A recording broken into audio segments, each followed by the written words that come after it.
This recording has been started, so I believe you are able to hear me and visuals are also clear. All fine, good. So let's start without losing any more time. Today we are going to study the next stage. What we studied yesterday was a fill-in that was not in the sequence of the things. It should have been one step earlier, but it's still, now we are done. We have made up the loss, and now you know about the solar system, the seasonality on Earth, calendars, timekeeping, nakshatras, and historicity of events, etc. ज्यादातर चीजें आप समझ गए हैं, उसमें जाने की जरूरत नहीं. नेक्स्ट वी गो, तो हम अर्थ पढ़ चुके हैं, अर्थ के बारे में, सोलर सिस्टम के बारे में पढ़ चुके हैं, अर्थ के इंटीरियर के बारे में आपका होमवर्क था, आई बिलीव आप पढ़ चुके होंगे. लेयर्स का क्रम जो है, उनके डेंसिटी, जो साइज्मिक जो वेव्स हैं, भूकंपीय तरंगे जो है, वो किस प्रकार से मदद करती हैं इस चीज को करने में, पता लगाने में. अर्थ के इंटीरियर का एविडेंसेस कहाँ कहाँ से मिले हैं.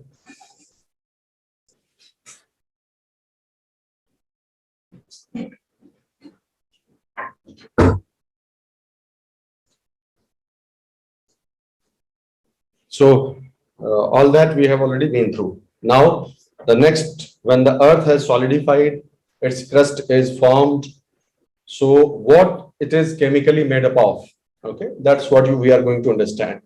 What is the physiochemical composition of this entire building blocks of the earth's crust? Essentially that is what we are going to study now. So that will be our next thing. We have already understood, if you remember, a basic what should we call a small window, a small glimpse of how Indian plate has started moving from Antarctica, and then how it had collided with the Asian plate, and what is the present status. What is the brief timeline? I mean, what are the major milestones as the Indian plate has moved? How many million years ago it was broken?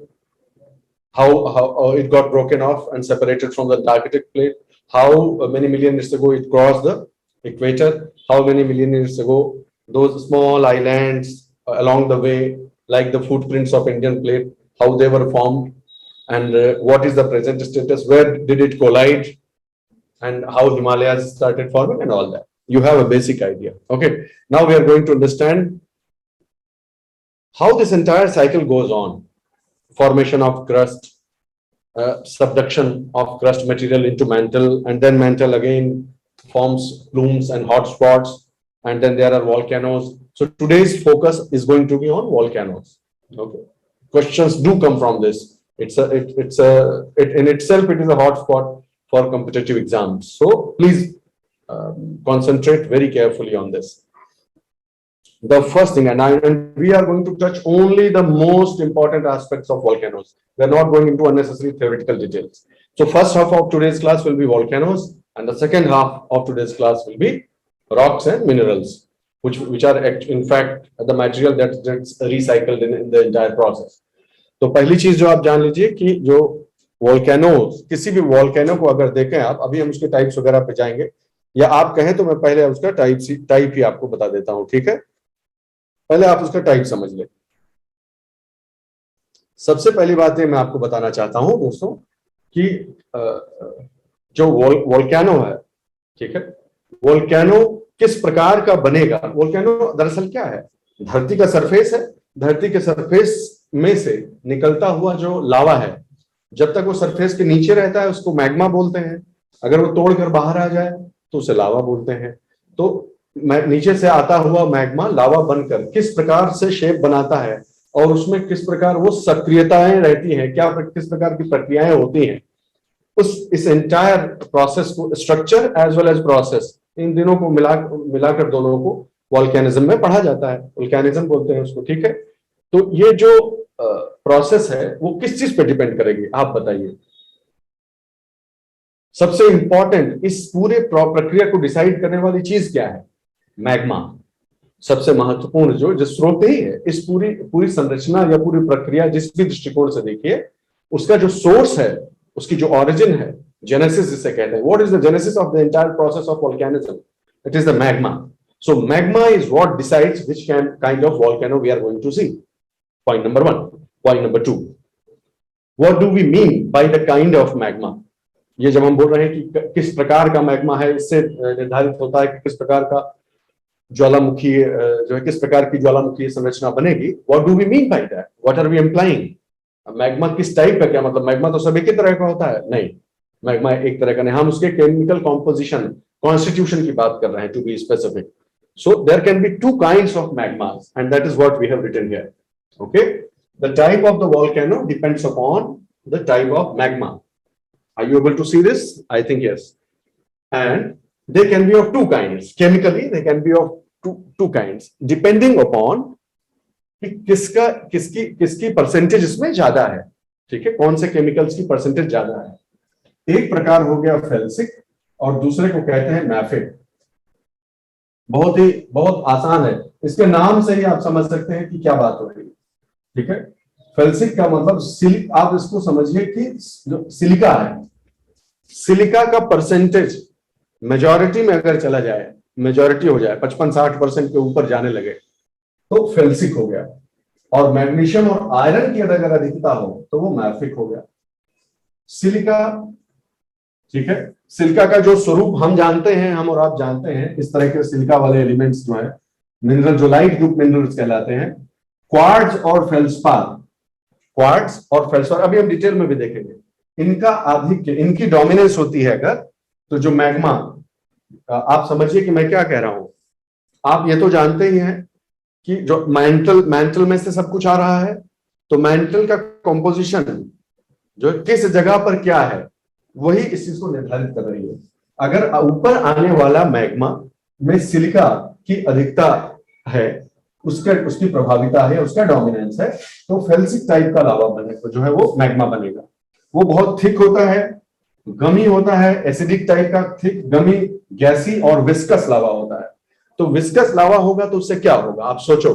मैं इसको आपको दिखा भी देता हूं. अगर लावा viscous है, आप इस तरह की इमेज को देखिए. लावा अगर बहुत गाढ़ा और विस्कस होगा तो वो यहाँ पे जो है ऊपर बढ़ेगा, वो भारी चिपचिपा सा है तो चिपक गया, सूख गया, सूख गया और निकल भी आवे तो बहुत दूर तक नहीं जा पाएगा, क्योंकि इतना गाढ़ा है कि नहीं इकट्ठा चिपक के इकट्ठा होता जाएगा. You understand my point?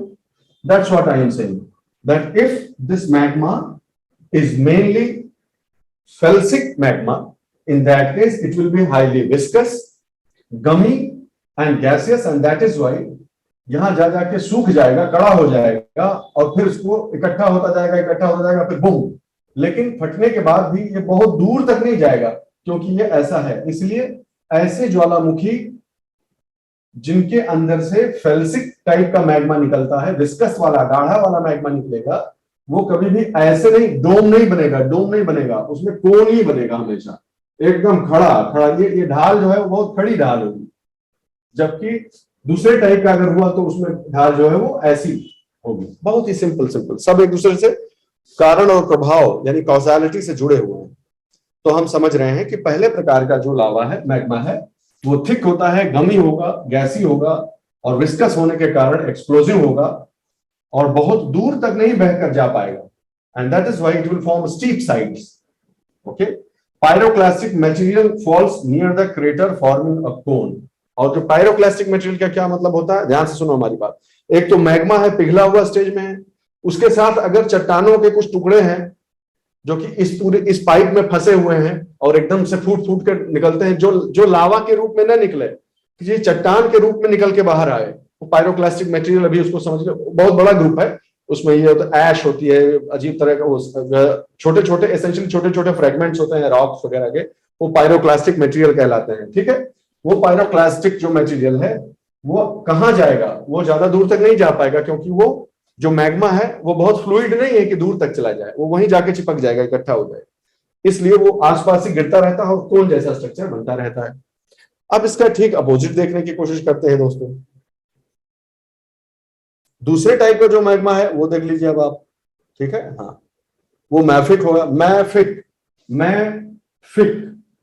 MAFE, magnesium और फेरस अगर ज्यादा डोमिनेंट है उसमें, सिलिका नहीं, मैग्नीशियम और फेरस, यानी 60% से कम आ जाए, सिलिका का परसेंटेज 50-55% से कम आ जाए, अंदर आ जाए, तो मैग्नीशियम और फेरस की जब अधिकता हो जाएगी तो वो उतना विस्कस नहीं रह जाएगा और ना ज्यादा उसमें गैसेस रह जाएंगी, ठीक है। इसीलिए उनमें जो इरप्शंस होंगे वो उतने एक्सप्लोजिव नहीं होंगे, और क्योंकि वो फ्लूइड है, क्योंकि वो बहुत ज्यादा विस्कस नहीं है, इसलिए वो अपने सोर्स से निकलते समय जब यहां से निकलेगा तो दूर दूर तक बहता हुआ चला जाएगा, और इसीलिए जो साइड्स होंगे वो ऐसे बनेगी, खड़ी साइड्स नहीं बनेगी, तो डोम बनने के चांस ज्यादा है। कोन की तुलना में डोम ज्यादा बनने का चांस क्या है, डोम ही बनता है, याद रखेंगे इस चीज, ठीक है। तो ज्यादातर डोम्स बनते हैं किस टाइप के, उसमें मैग्मा में, जब मैग्मा मैफिक हो यानी लेस विस्कस हो, फ्लूइड टाइप का होगा अगर मैग्मा तो उसमें डोम्स बनेंगे, ठीक है। और फेल्सिक मैग्मा होगा तो उसमें कोन्स बनेंगे, बहुत आसान। और इसी के आधार पर देखिए नाम, फट से हम पहुंच गए। आप और हम इसको रट भी सकते थे, लेकिन रटने की आवश्यकता नहीं है, ये कॉन्सेप्ट से समझ में आ गया कि इस तरह से जो है कंपोजिट वॉल्केनो है ये, ठीक है। एक के बाद एक के बाद एक के बाद चिपकता गया, इसको कंपोजिट वॉल्केनो कहते हैं। और ये शील्ड वॉल्केनो, शील्ड तो सब ऐसा समझ लीजिए ना, शील्ड जो शील्ड ढाल होती है, ढाल कैसा होता है वैसा इसको समझ लीजिए याद रखने के लिए। तो शील्ड जैसा स्ट्रक्चर बन जाए तो समझो shield volcano, just for the purpose of remembrance. ये दोनों, तो कोई पूछे मुख्य रूप से दो वॉल्केनो कैसे कैसे होते हैं, तो कंपोजिट वॉल्केनो होते हैं, इनको स्ट्रेटो वॉल्केनो भी बोलते हैं, स्ट्रेटो वॉल्केनो भी होते हैं, ठीक है, layers after layers after layers. तो कंपोजिट वॉल्केनो और शील्ड वॉल्केनो जो है वो। और कोई जानकारी है? हाँ, थोड़ी सी जानकारी आपके लिए और इसे पढ़िए आप, क्या लिखा हुआ है कि most of the volcanoes are situated within the Pacific ring of fire, where there is होना चाहिए, ये गलती से अस लिख गया, there is subduction of Pacific, Nazca, Cocos and Juan de Fuca plates, ठीक है। तो वांडे फुका प्लेट्स जो है, नजका प्लेट्स, कोकोस प्लेट्स, ये सब माइनर प्लेट्स हो गई, और पैसिफिक प्लेट जो एक मेजर प्लेट हो गई, इनका जो सबडक्शन जोन है इसी के चारों तरफ, ये जो पैसिफिक रिंग ऑफ फायर है आप देखेंगे तो वहीं पे ये वॉल्केनोज खूब सारे पाए जाते हैं, जहां से नीचे से खूब मैग्मा गाढ़ा सा निकल रहा है और दग रहा है और ये सब एक्सप्लोजन हो रहा है। तो जितने भी एक्सप्लोसिव टाइप के हैं जो वॉल्केनोज, वो पैसिफिक रिंग ऑफ फायर से, इस पर सवाल बनता रहता है, मेंस में भी खूब बनता है, प्रीलिम्स में भी पूछा जा सकता है घुमा घुमा के। इसका सबसे अच्छा एग्जाम्पल जो है वो क्या माना जाता है, volcanic arc of Sumatra and Java. ये कहने की बात नहीं, जो जरा भी जनरल नॉलेज और जनरल स्टडीज की की पढ़ाई किया हुआ है वो इस चीज को समझता है कि हाँ भाई सही बात है, जो जावा और सुमात्रा के जो आइलैंड्स हैं वहां पर किस प्रकार, वहां के जो ज्वालामुखी हैं कितने एक्सप्लोजिव हैं, समय समय पर वो बताते रहते हैं कि जो है वो किस प्रकार का उनकी प्रकृति क्या है, वो खुद ही बताते रहते हैं, आप तो जानते ही हैं, ठीक है।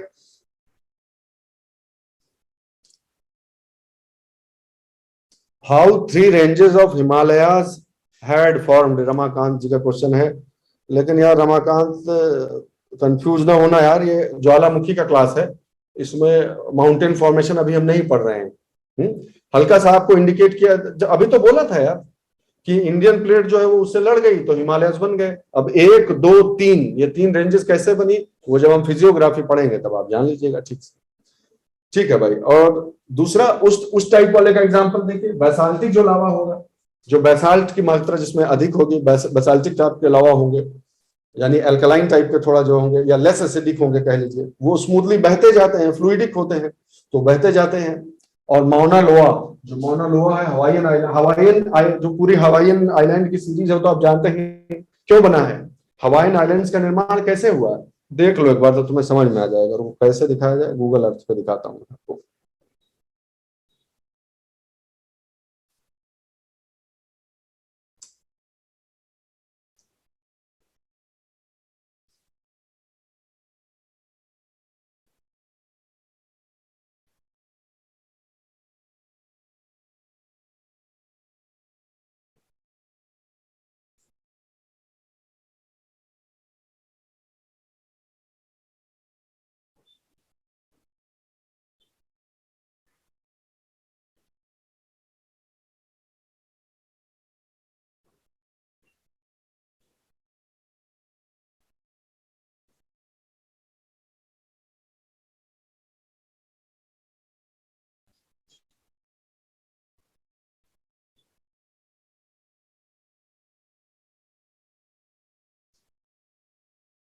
देख रहे हो भाई दोस्तों, सब साफ साफ दिख रहा है या कुछ अंधेरा जैसा दिख रहा है, बताना। दिख तो गया होगा इतना तो। मैं थोड़ी ब्राइटनेस बढ़ाने की कोशिश करता हूँ।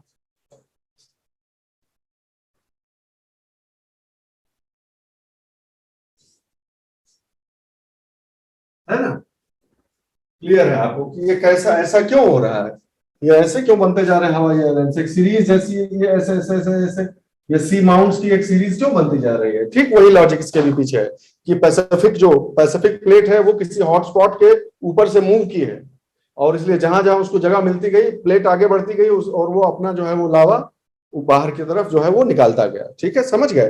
तो इस प्रकार अब इसी में जो हम लोग पढ़ रहे थे वो एग्जाम्पल अभी हमने पढ़ा,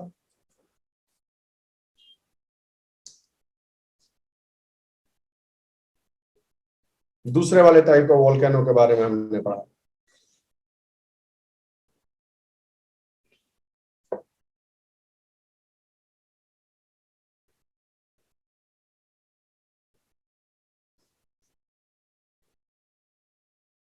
ये पूरा जो एरिया है दोस्त, ये पूरा एरिया जो है वो उसका ही है, वोल्केनो का ही है। इस बात को आप अच्छे से समझ लीजिए। शायद कहा जाता है कि ये अर्थ, धरती के ऊपर का सबसे बड़ा जो है शील्ड टाइप का वोल्केनो यही है। अगर मुझे ठीक से याद आ रहा है तो एक गेस करिए तो चैट बॉक्स में कि इसका डायमीटर कितना होगा लगभग अंदाजा में। ज्वालामुखी की बात हो रही है ना, अगर इसको ज्वालामुखी मानते हैं तो इसका कितना होगा डायमीटर, लगभग कितना होना चाहिए।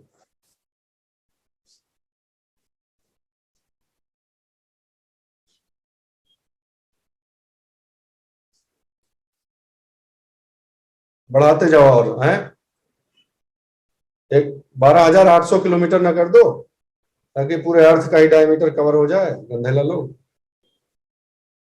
कुछ कुछ तो सब प्रोपोर्शन रखो। 100 किलोमीटर से के आसपास, 100-110 किलोमीटर के आसपास, तो one of the largest, perhaps the largest kind of shield volcano that there is on this planet, you should know that. Okay, तो मोना लोआ हो गया। और आपने पहले वाले टाइप का क्या एग्जांपल देखा था अभी,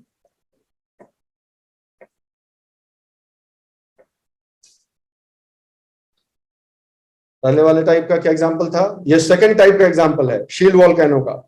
जो पहला, हाँ, वोल्केनिक आर्क, ये देखो खुद ही देख लो ना तुम, ये तो वैसे ही दिख रहा है। देखो सब एक आर्क बनी हुई है कि नहीं बनी है।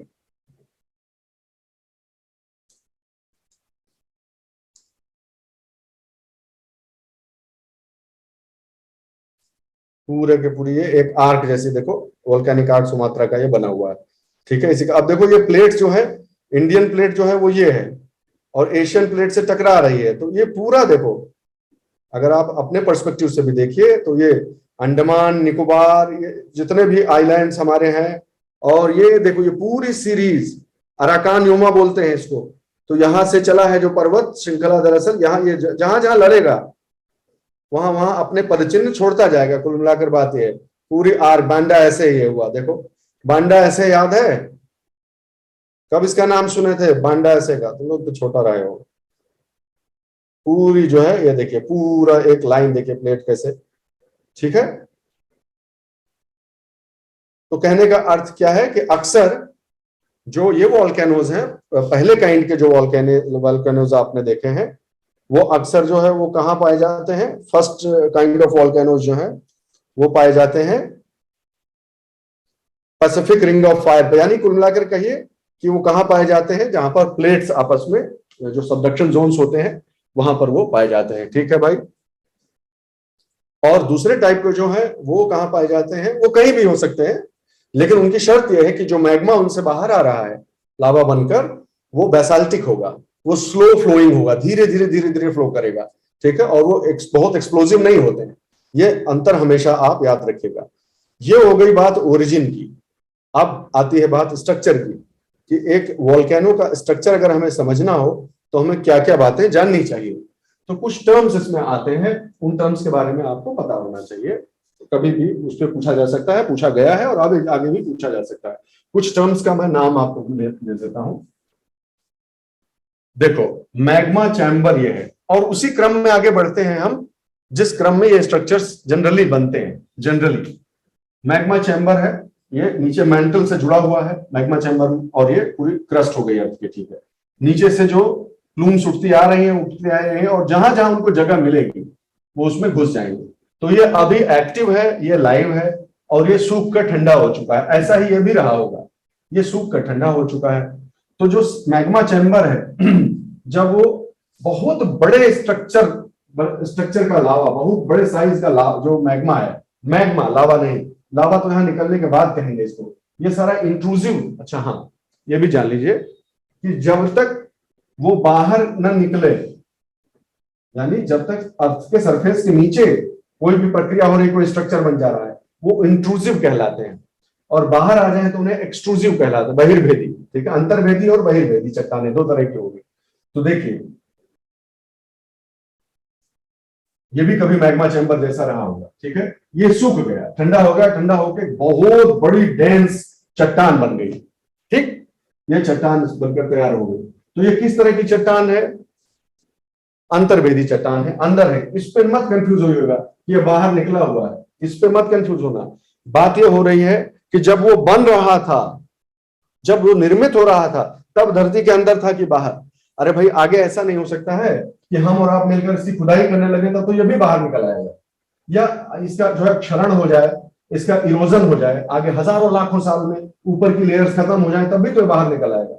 उसके आधार पर वो एक्सक्लूसिव नहीं हो जाएगा। At the time of formation, at the time of formation ये इंट्रूसिव था कि नहीं था, ये बात हो रही। तो ये इंट्रूसिव है, ठीक बात है। और ये किससे डायरेक्ट बन रहा है? डायरेक्ट मैग्मा से बन रहा है प्रोडक्ट। तो जो रॉक्स डायरेक्ट मैग्मा या लावा से बनेंगी, उनको वो आग से बन रही है ना, देखो तो उनके पीछे का कारण क्या है? आग। आग नहीं होती तो मैग्मा और लावा नहीं होते, मैग्मा और लावा नहीं होते तो वो सूख के ठंडे होकर फिर ये रॉक्स नहीं बनाते। तो जितने भी ऐसी रॉक्स हैं जिनका प्रोडक्शन आग की वजह से, बहुत नॉर्मल ऐसे ही बोल रहा हूं समझाने के लिए, उनको आग्नेय चट्टानें कहेंगे। सिंपल सी बात है। जो मैग्मा और लावा से डायरेक्ट बनती हो वो आग्नेय चट्टानें कहेंगे। जो मैग्मा से बनेगा वो इंट्रूसिव रह जाएगा। तभी तो हम तो जानते ही कि जब तक ऊपर से बाहर न निकला हुआ तब तक उसको लावा नहीं बोलते। तो ऐसा नहीं कह सकते हम कि मैग्मा से बनने वाली चट्टान जो है इंट्रूसिव होगी और लावा से बनने वाली चट्टान एक्सट्रूसिव होगी। लेकिन होंगी दोनों ही आग्नेय चट्टानें हैं, इग्नियस, क्योंकि बनी तो सेम मटेरियल से है ना, नाम बदल देने से क्या होता है। Do you understand this? तब आगे बढ़ा जाए।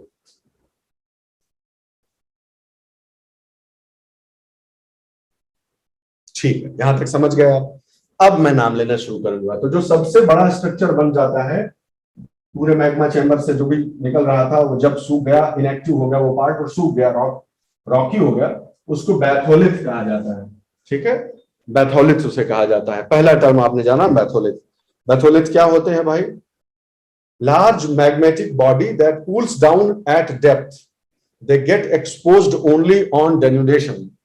ये अंदर ही, अंदर क्रस्ट के नीचे, मेंटल से निकला, क्रस्ट की नीचे वाली लेयर्स में जाके सूख गया, ठंडा हुआ, खूब बड़ा मैग्नेटिक चैम्बर बन गया।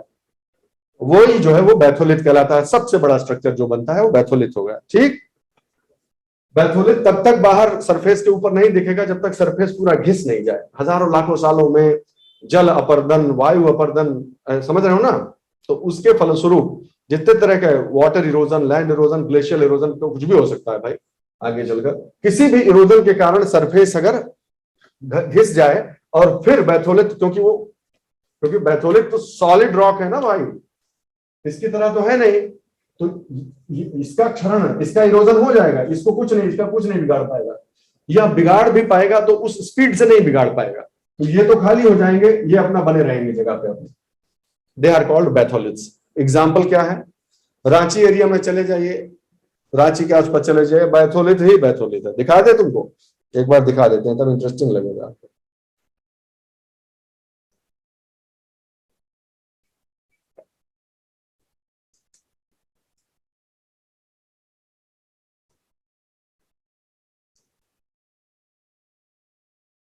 कितना ही देखो हो गए, मतलब इसमें कोई वही नहीं, कोई गिनती ही नहीं है ना। ये माउंटेन नहीं है, ये बैथोलिथ ही है, ठीक है, ये बैथोलिथ है, जिसके ऊपर की जो सॉइल, ऊपर की जो लेयर्स है क्रस्ट की, वो सब इरोड हो चुकी हैं, और इस तरह वो बहुत सारे सालों में जो है वो बाहर आ गया है। ठीक है, और देखते हैं, भुवनगिरी का नाम सुना है आपने? एक्चुअली इसका नाम त्रिभुवनगिरी है, इसको भुवनगिरी जो है बोलने लगे बाद में। ठीक है, भुवनगिरी को मैं आपको दिखाना चाहता हूं, एक्चुअली मजा आ जाएगा आपको। गूगल अर्थवा कहाँ गया?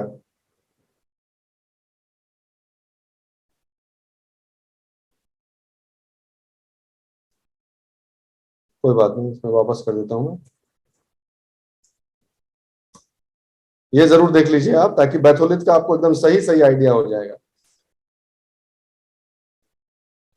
तेलंगाना में भुवनगिरी नाम की एक जगह है, भोंगीर भोंगीर उसको बोलने लगे लोग। ठीक है, त्रिभुवनगिरी इसका नाम था।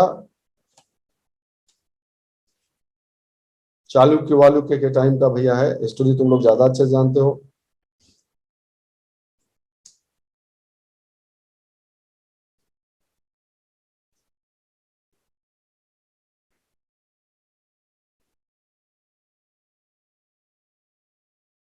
देख रहे हो बैथोलिथ, किस लेवल का बैथोलिथ है भैया? हम्म, देख लो भाई।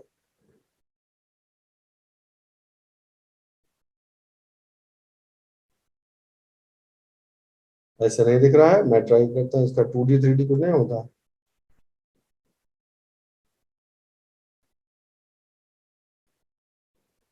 बकवास है ये सब। टेक्नोलॉजी, हाँ, यहाँ ये देखिए, ये पूरा बैथोलिथ देखिए निकल गया। पहले क्या होगा कि ये सरफेस पूरा जो है वो इसको ढके हुए होगा, हो सकता है यहाँ तक, फिर धीरे धीरे धीरे धीरे सारी परतें जो है निकलती गई। और ऑब्वियसली कोई एक अकेला तो निकल नहीं आएगा, बहुत सारे इसमें स्ट्रक्चर आसपास होंगे, बहुत सारे ऐसे छोटे छोटे छोटे बैथोलिथ देखिए ना, बहुत सारे बैथोलिथ आपको दिखेंगे।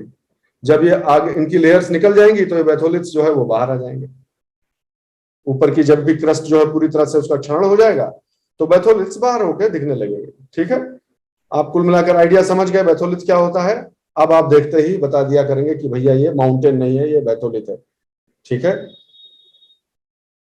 अच्छा भाई वापस आते हैं अपनी चीजों पे। तो पहली चीज समझ गए आप, बैथोलिथ एग्जाम्पल्स हो गए अपना, आप देख लीजिएगा, जिसका टाइम होगा आपको फालतू देख लीजिएगा।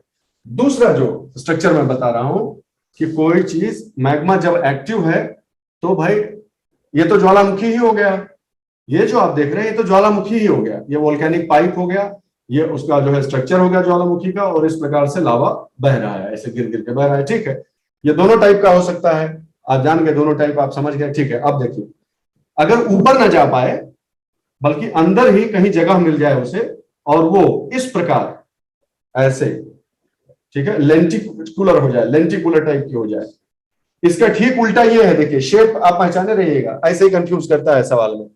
ये इसका शेप मशरूम टाइप का है, लेकिन ये इसका उल्टा है। ठीक, ठीक, तो अगर इस तरह का उल्टा शेप बने तो वो लोकोलिथ कहलाता है, और मशरूम टाइप का शेप बने तो वो लैकोलिथ कहलाता है। ठीक है, समझ गए बात को? लोकोलिथ और लैकोलिथ जो है, ये दो टर्म्स आपने और जान लिए भाई, बैथोलिथ से ही जुड़े हुए होंगे ऑब्वियसली, क्योंकि सोर्स तो वही रहा है। तो लोपोलिथ और लैकोलिथ आपके सामने है। जो लेंटिकुलर हो यानी लेंटिकल शेप्ड हो, उनका सेंटर जो है वो डिप्रेस्ड हो, सेंटर थोड़ा सा डिप्रेस्ड होगा। लोपोलिथ जो होगा वो सेंटर जो है वो ऐसे ऐसे होगा, हाँ ऐसे डिप्रेस्ड जैसा होगा। ठीक है, आरबीसी में जैसे नहीं हो जाता है, वैसे ही समझो, लेंटिकुलर होगा और डिप्रेस्ड होगा। उसके बहुत सारे एग्जांपल्स हैं, हम्बोल्ट में है, नेवादा में नाम की जगह में, सडबरी कॉम्प्लेक्स है वहां पर है, ओंटारियो में। It is not the purpose right now to, अच्छा you don't have to remember examples, don't worry. India से बाहर का एग्जाम्पल बहुत रटने की जरूरत नहीं है, याद रह जाए तो ठीक है, नहीं तो नहीं, कोई बात नहीं। लैकोलिथ आपके सामने है, लैकोलिथ आप देख ही रहे हैं, दिस इज लैकोलिथ। और लैकोलिथ क्या होता है? वो मशरूम शेप होता है भैया, ठीक है, और नीचे पाइप लाइक कंड्यूट से वो भी जुड़ा हुआ होता है, लोपोलिथ भी जुड़ा होता है, कोई इसमें बड़ी बात नहीं। सिर्फ शेप्स में कंफ्यूज ना होइएगा, जो मशरूम शेप्ड है वो लैकोलिथ है, और उसका ठीक उल्टा लोपोलिथ है, दैट्स ऑल। कर्नाटका के प्लेट्यू में डोम डोम टाइप की जो हिल्स निकल निकल कर आती हैं, जब वो होता है तो वो बैथोलिथ नहीं होती, याद रखना इस चीज को, हर डोम शेप, प्लीज इस बात को समझें। हर देखो ये वाला पूरा चीज अगर यहां से धीरे धीरे घिस के खत्म हो जाएगा तो ये भी तो डोम बन जाएगा, ठीक है, ये भी डोम बन जाएगा, और बैथोलिथ भी डोम बनाता है। लेकिन तो इसलिए समझिएगा हर डोम जो ऊपर से डोम दिख रहा है, हर डोम बैथोलिथ हो जरूरी नहीं है, पता इससे लगेगा, है ना, इस स्ट्रक्चर से पता लग जाएगा कि ये बैथोलिथ है कि लैकोलिथ है। इस बात को समझे रहिएगा, ठीक है, क्लियर, बस क्लैरिटी लाते जाइए टर्म्स को लेकर। फिर एक चीज और बता देते हैं आपको, लावा मीजा, ठीक है, लावा मीजा का क्या मतलब होता है, जो घिस जाए। यह देखो लावा ऐसे बहा हो, इस प्रकार फ्लो किया हो, ऐसे बहुत दूर दूर तक फ्लो किया हो, फिर ठंडा हो गया हो, और धीरे धीरे उसके ऊपर का जो सरफेस है वो प्लेट्यू जैसा हो जाए, प्लेट्यू मतलब पठार पठारी हो जाए, तो उसे लावा मीजा कहते हैं, मीजा पठार, मीजा प्लेट्यू कहते हैं उसे, ठीक है। टेबल टॉप भी कहा जाता है इसको, टेबल टॉप की जैसे टेबल का ऊपर का हिस्सा हो, ठीक है। ग्रैंड मीजा हो गया, रैटॉन मीजा हो गया, हमारे यहाँ छोटा नागपुर एरिया जो है उसमें भरे पड़े हैं, ठीक है। फिर नेतरहाट का नाम आपने सुना होगा, ठीक है, नेतरहाट इलाका हो गया, पंचगनी हो गया, महाबलेश्वर हो गया, आप देखिए ना, आप जानते होंगे, फोटोज देखी होंगी आपने, आप घूमे होंगे, यही सब तो एरिया है, खूब सुंदर पिक्चरेस्क एरिया बनता है इन जगहों पे, मानसून में स्पेशली कितना बढ़िया हो जाता है ये इलाका, ठीक है। तो ये लावा मीजा के एग्जाम्पल्स हैं।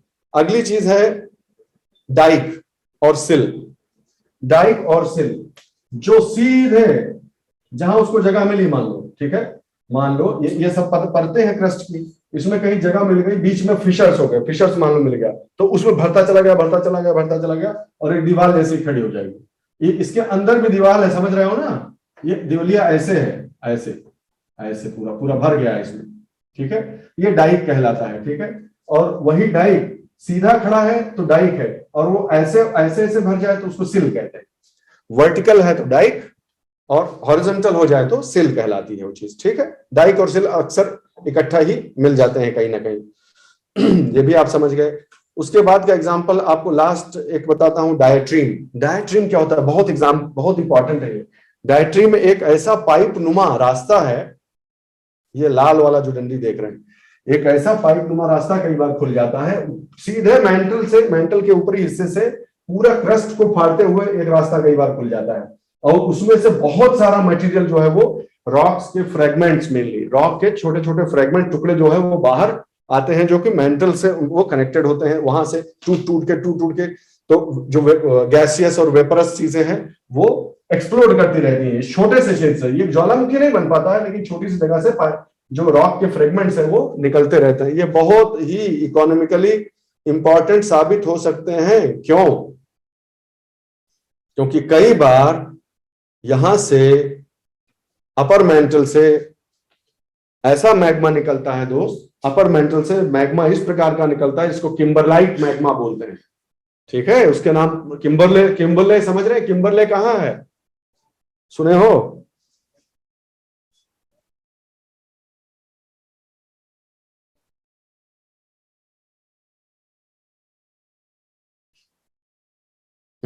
डायमंड माइंस, आप समझ गए। तो किम्बरलाइट मैग्मा उसके नाम पे पड़ा है कि ऐसा मैग्मा निकलता है जिसमें डायमंड्स, जिनकी रॉक्स में जब वो ठंडा हो जाता है उसमें डायमंड्स भी मिल सकते हैं, उनकी भी संभावना होती है, इसलिए डायट्रीम जो है वो एक इंपॉर्टेंट स्ट्रक्चर हो जाता है। लैपोलिथ और लोगोलिथ में कुछ ज्यादा नहीं है भाई, समझो ना, देखो तेरे सामने ने शेप का देख लीजिए, डिफरेंस शेप का, खत्म बात। लैकोलिथ और लोपोलिथ जा यहीं से रहा है, मैग्मा चैम्बर से ऊपर उठ रहा है, अगर जगह ऐसी बनी हुई है तो उसमें भर जाएगा, अगर जगह ऐसी बनी हुई है तो उसमें भर जाएगा। मशरूम के शेप का है, छाता नुमा है तो लैकोलिथ है, और छाता का पलट दीजिए तो लोपोलिथ है, हो गया, खत्म काम, हेमा का रॉकेट साइंस है। अब एक चीज होती है कैल्डेरा, वो बाद में बताएंगे। एक और चीज जान लो, अब एक और आया कंफ्यूज करने वाला, ठीक है।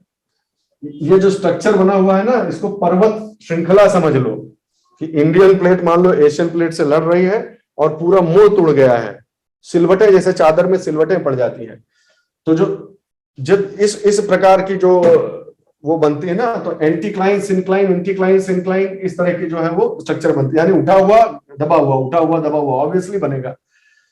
कई बार ये बहुत मेगा स्ट्रक्चर है, ये छोटे मोटे नहीं है, ये बहुत बड़े बड़े एरिया की बात हो रही है। ऑब्वियसली ये पर्वत, जब इसको पर्वत बोल रहे हैं पर्वत जैसी संरचना को बनाने जा रहे हैं, तो बहुत बड़े एरिया में, तो यहां पे कहीं भर जाए, जब एंटीक्लाइंस और सिंक्लाइंस में भर जाए मैग्मा और फिर जो है वो सॉलिडिफाई हो जाए, तब उसे फैकोलिथ कहते हैं। याद रखना इस चीज को। तो फैकोलिथ एक ऐसा स्ट्रक्चर है जो फोल्ड माउंटेन रीजन से संबंधित है, बाकी का माउंटेन से कोई लेना देना नहीं है जितना अभी तक पढ़े हो। लास्ट जो मैंने आपको बताया फैकोलिथ, वो उस जगह पर जाकर डिपॉजिट होते हैं जहां फोल्ड माउंटेन्स के बनने की वजह से एंटीक्लाइंस और सिंक्लाइंस में जो जगह बनती है उसमें जाके जो है मैग्मा डिपॉजिट हो जाए। ये बात समझ गए?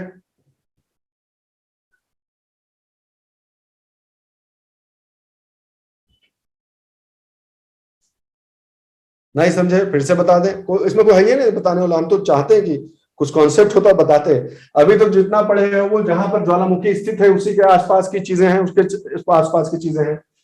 अगर वही इलाका भी हो सकता है जहां पर फोल्ड माउंटेन्स बन रहे हो, कंप्रेशन हो रहा है प्लेट्स का, क्रस्ट का, वहां पर अगर एंटीक्लाइन में जो जगह बनी है उसमें अगर लावा भर के सॉलिडिफाई हो जाए तो उसको फैकोलिथ टर्म दे देते हैं, nothing else, there is nothing to worry about. Alright, तो आप ये दोनों चीज भी समझ गए। अच्छा भाई, तीसरा एक चीज जान लो, एक 3 और 4, तीसरा चीज है सिंडर कोन। सिंडर कोन क्या होता है?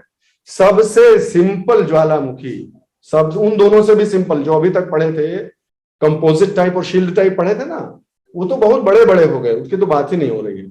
सबसे छोटा ज्वालामुखी जो आप और हम मिलकर बनाना चाहें, मान लो रेत के किनारे नहीं बनाते हैं हम लोग, समुद्र के किनारे रेत से नहीं बना देते हैं पहाड़ टाइप का, सबसे सिंपल वॉल्केनो और स्मॉल साइज वॉल्केनो जो बनते हैं, सबसे कॉमन भी इसीलिए वही होते हैं, उनको सिंडर कोन्स कहा जाता है। याद रखना इस चीज को। वो कंपोजिट कोन से बहुत छोटे होते हैं, इसलिए उनमें आपस में कंफ्यूज ना होना। ये संख्या में बहुत अधिक, लेकिन आकार में जो है वो छोटे होते हैं, सिंडर कोन्स उनको कहा जाता है। जनरली एक सिंगल पाइप होगा, उसमें से मटेरियल निकला करेगा और कोन बन जाएगा, दैट्स इट। बहुत छोटे छोटे पाए जाते हैं, अक्सर ये बड़े बड़े वॉल्केनोज के चारों तरफ पाए जाते हैं। ये इनकी पहचान है कि कई बार वो बड़े वाले जो कंपोजिट वॉल्केनो हो गया मान लो, या ऐसे जितने भी वॉल्केनो उनके आसपास पाए जाएंगे। जैसे ये वाला वॉल्केनो देखो, मौना जो हवाई आइलैंड पे है ना, तो उसके ही चारों ओर मौना किया है मान लो, तो सिंडर कोन को देखते हैं, मिलता है सिंडर कोन तो मजा आएगा। सिंडर कोन्स याद रखिएगा, सिंडर कोन्स भी एक तरह का ज्वालामुखी है। जो 2 तरह के ज्वालामुखी आपने पढ़े हैं उससे हटके एक तीसरा प्रकार है। और ऑब्वियसली जैसे वहां 2 संभावनाएं थी, वहां सिंडर कोन के साथ भी 2 संभावनाएं हैं कि किस प्रकार का इसको मैग्मा मिल रहा है। ठीक है, कोई ज्वालामुखी उस पर डिपेंड करता है कि मैग्मा किस तरह से मिलता है। सिंडर कोन का सिंपल मतलब है कि एक कोन जो सबसे सिंपल छोटा है, उतना बड़ा नहीं, उतना कॉम्प्लेक्स नहीं है, सिंपल सा जो बन जाए। और वो अगर जनरली मेन ज्वालामुखी जहां पाया जाता है उसके किनारे किनारे कई बार डेवलप हो जाते हैं, क्योंकि नीचे हॉटस्पॉट तो है ही है।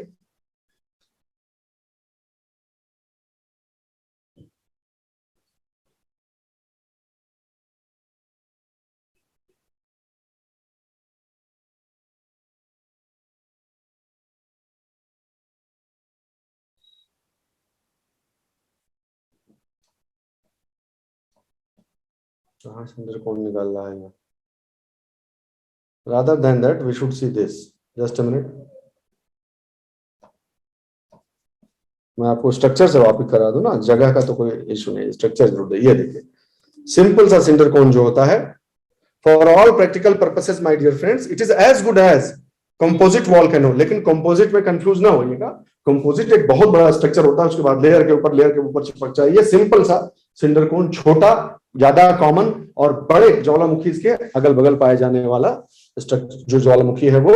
तो कोई पूछ ही ले कि अर्थ में हमारे प्लेनेट पर सबसे कॉमनली पाया जाने वाला ज्वालामुखी का प्रकार है ABC, तो बता दीजिए। सिंडर कोन याद रखिएगा, सब सिंपल और सबसे ज्यादा पाए जाते हैं। ठीक है, अब इनसे हाँ एक कैल्डेरा चीज रह गई, कैल्डेरा जरूर आपको बताना जरूरी है। कैल्डेरा बहुत आसान है। अगर किसी ये देखो, ये ज्वालामुखी देख रहे हो, ठीक, अगर एक्सप्लोजन इतना तगड़ा हो जाए दोस्त, explosion is so intense and so massive, ये पूरा चिथड़ा चिथड़ा कर दिया, ये अपना स्ट्रक्चर ही पूरा दब गया, एक्यूमुलेट होता रहा, प्रेशर नीचे से बिल्डअप होता रहा और एकदम से जब गैसियस और वेपरस और इस तरह के जो है चीजें जो है वो एक्यूमुलेट होती गई एनर्जी में और एकदम से लगेगा ये।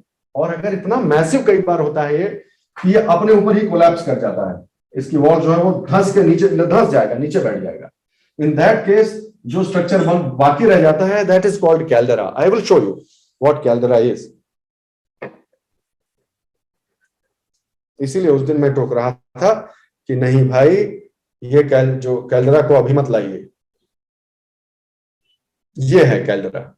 ये कभी इस ऐसे ही एक वो रहा होगा, एक ज्वालामुखी रहा होगा और फिर अपने ऊपर ही वो कोलैप्स हो गया और उसका नाम फिर कैल्डेरा कहा जाता है, उसका नाम कैल्डेरा पड़ जाता है।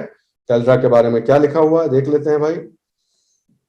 When due to explosion the volcano collapses on its own, caldera is formed. Santorini Greece में है, स्ट्रूजन लेक है, येलोस्टोन है, एपोलाकी कैल्डेरा है, स्पेलिंग थोड़ी इधर उधर हो गई, ग्रैंड मीजा है, नहीं ग्रैंड मीजा गलत है, ये गलत लिख गया है, इसको इग्नोर इट।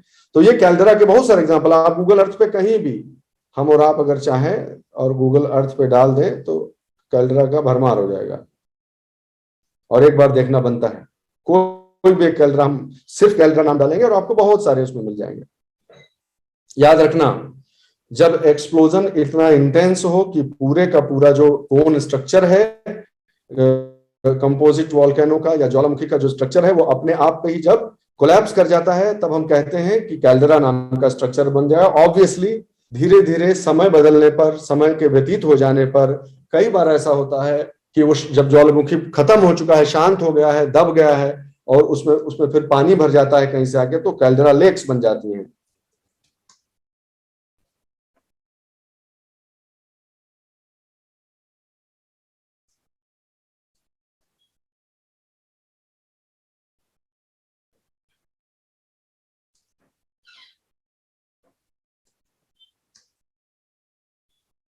सैंटोरिनी था शायद ग्रीस में, देखा कहाँ ले जाता है, ठीक जगह तो ले गया है। आप खुद देख लीजिए अपनी आंखों से, अभी इसको थोड़ा सा क्लियर होने दीजिए, इंटरनेट की समस्या है।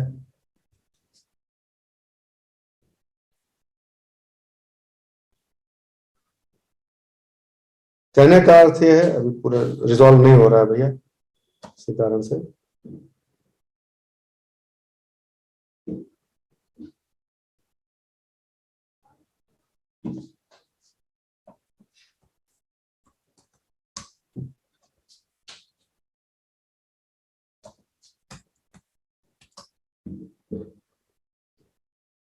ये इतना बड़ा स्ट्रक्चर है, आपको जानना चाहिए। ये देखिए यहाँ पर दिख रहा है ना, जो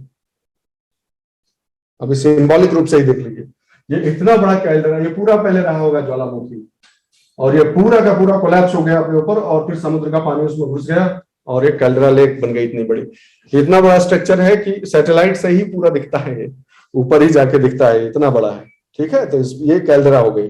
कैल्डेरा भी आप समझ गए, ज्यादा बहुत कुछ ज्यादा उसमें साइंटिफिक होने की जरूरत नहीं, लेकिन आप बेसिक टर्म्स जो है वो जानते जाइए कि क्या कैल्डेरा है और जो है क्या लेकोलिथ है, लोपोलिथ है, फर्कोलिथ है, सब जान गए आप। सारी चीजें आप स्ट्रक्चर से संबंधित जितनी भी चीजें हमें जाननी चाहिए थी समझ गए, ओरिजिन से संबंधित समझ गए। अब हम आते हैं कि जो चीज बाहर निकल रही है उसकी स्टडी करते हैं। हमारे आपके चारों तरफ जितने भी तरह की रॉक्स पाई जाती हैं उनको ओरिजिन के आधार पर, दोस्तों ओरिजिन के आधार पर 3 भाग में बांटा जा सकता है। जिस प्रक्रिया के द्वारा उनका निर्माण हुआ है ना, the process that has resulted into the formation of that particular rock, that decides the category of that rock. That's how the classification has been done. All right. So पहला एग्जांपल आप ऑलरेडी देख चुके हैं। अगर ज्वालामुखी प्रक्रिया से किसी rock का निर्माण हुआ है, वोल्केनिक एक्टिविटी से डायरेक्टली बनी है वो rock, that is an igneous rock. इस पर क्या ये बात समझ गए आप कि इन तीनों में से इसके अलावा कोई और है जो इनको और इनको जन्म दे सकता है? अल्टीमेट आप समझ रहे हैं हमारी बात कि कुल मिलाकर सबका स्रोत तो यही है। आखिर जितनी भी रॉक अर्थ के स्ट्रक्चर पे आया तो सब मैग्मा के और ऊपर लावा के ठंडे होने से ही है। तो अल्टीमेटली मुख्य जो रॉक है वो तो यही रहेगी, बेड रॉक, पेरेंट रॉक इसे कहते हैं। तो पेरेंट तो सबका यही है, इसका ही मॉडिफिकेशन हो जाए इसमें या इसमें, वो अलग बात है। समझ गए आप? तो सबसे जो मूल मूल जो चट्टान है वो इग्नियस या आग्नेय चट्टान ही होगी। ठीक है,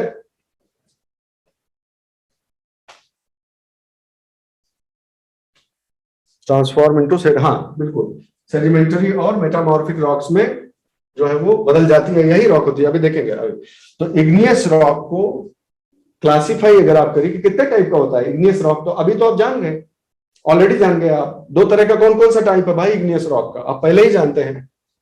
या तो सरफेस के अंदर जो रह जाए, यानी मैग्मा ऊपर नहीं आ पाया, अंदर ही सॉलिडिफाई हो जाए, तो इंट्रूसिव रॉक है, या प्लूटोनिक रॉक भी उसे कहते हैं। ठीक है, पाताल, हम लोग पाताल नहीं बोलते हैं उसको, उसका जो वहां पर जो पाताल का इंचार्ज जो माना जाता है ग्रीक माइथोलॉजी में ना, शायद ग्रीक या रोमन, यहाँ भी प्लूटोन जो है वो वहां से आया है शब्द, तो नीचे वाला पाताल। तो इंट्रूसिव रॉक और जो है वो एक्सट्रूसिव रॉक, दो क्लासिफिकेशन हुए।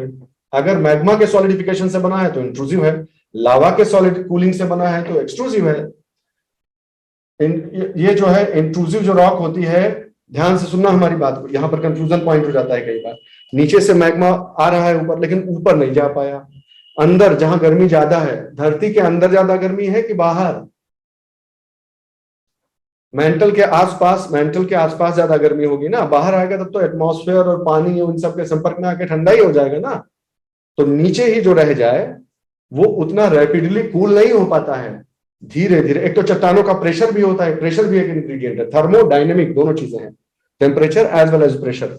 तो उससे वो जो मैग्मा होता है जो अंदर निकला और धीरे धीरे धीरे धीरे सॉलिडिफाई हुआ। जब मैग्मा धीरे धीरे सॉलिडिफाई होता है तब उसको समय मिल जाता है अपने आप को अरेंज करने का, उसके क्रिस्टल्स को, और इसलिए उसमें बिग बिग क्रिस्टल यानी क्रिस्टलाइन स्ट्रक्चर बनता है। ठीक, समय मिलता है तो क्रिस्टल्स बन जाते हैं, ग्रेनाइट हुआ, डायोराइट हुआ, गैब्रो हुआ, ये जब इनको जब समय मिलता है तो ये जो क्या करते हैं, इनमें क्रिस्टलाइन स्ट्रक्चर बन जाता है। वही चीज अगर रैपिडली लावा बाहर आ जाए, लावा रैपिडली बाहर जो एकदम से जल्दी से ठंडा हो जाएगा, तो जल्दी से ठंडा हो जाएगा तो उसमें क्रिस्टल्स, बढ़िया क्रिस्टल्स नहीं बनेंगे, वो फाइन ग्रेन्ड होगा। ठीक है, वो क्रिस्टलाइन उतना स्ट्रक्चर नहीं बन पाएगा। रायोलाइट, एंडेसाइट, बेसाल्ट, ये इसके एग्जांपल हो गए। ठीक है, एक आधार यह है कि जमीन के भीतर है कि जमीन के बाहर है। एक तरीका और है, ये हो गया फिजिकल लोकेशन, और एक है केमिकल कॉम्पोजिशन। इस आग्नेय चट्टान को केमिकल कॉम्पोजिशन के आधार पर भी समझा जा सकता है, अभी हमने वो देख लिया है ऑलरेडी। दो तरह का बताया नहीं था कि ज्वालामुखी में दो तरह का होता है, फेल्सिक और मैफिक, तो वो वाली बात यहां की जा रही है। तो इग्नियस रॉक्स के दो टाइप हो सकते हैं केमिकली, एसिडिक हो सकती है या बेसिक हो सकती है। हमने आपको पहले ही बता दिया, 60% ज्यादा सिलिका होगा तो एसिडिक हो जाएगा, कलर उसका लाइट हो जाएगा। ठीक है, और हार्ड होगा जैसे ग्रेनाइट। बेसिक जो है अल्कलाइन नहीं कहेंगे, बेसिक ज्यादा सही शब्द है। 55% या उससे कम अगर सिलिका हुआ तो आयरन इसमें ज्यादा है। मैफिक याद आ गया होगा आपको, आयरन का कंटेंट ज्यादा है, इसमें सिलिका का कंटेंट ज्यादा है, इसलिए वो डार्क, आयरन है ज्यादा तो डार्क कलर का होगा, बिल्कुल सही है। और इसमें आयरन पीछे रह जाता है, यही तो गेम है सारा, आयरन पीछे रह जाता है, सिलिका डोमिनेट कर जाता है, इसलिए उसका लाइट कलर हो जाता है। ठीक है, और उतना हार्ड नहीं होता है, कमजोर होता है, जैसे कि उसका एग्जांपल बेसाल्ट। तो ग्रेनाइट और बेसाल्ट हमेशा आप ये सुनते आएंगे, ग्रेनाइट बेसाल्ट, ग्रेनाइट बेसाल्ट। ठीक, आप ये भी जानते हैं कि नहीं जानते हैं कि जो अर्थ का जो कॉन्टिनेंटल क्रस्ट है, कॉन्टिनेंट्स की जो क्रस्ट है वो मेनली किसकी बनी हुई होती है, चलो बताएंगे नहीं। कॉन्टिनेंटल क्रस्ट जनरली किस चीज की होती है,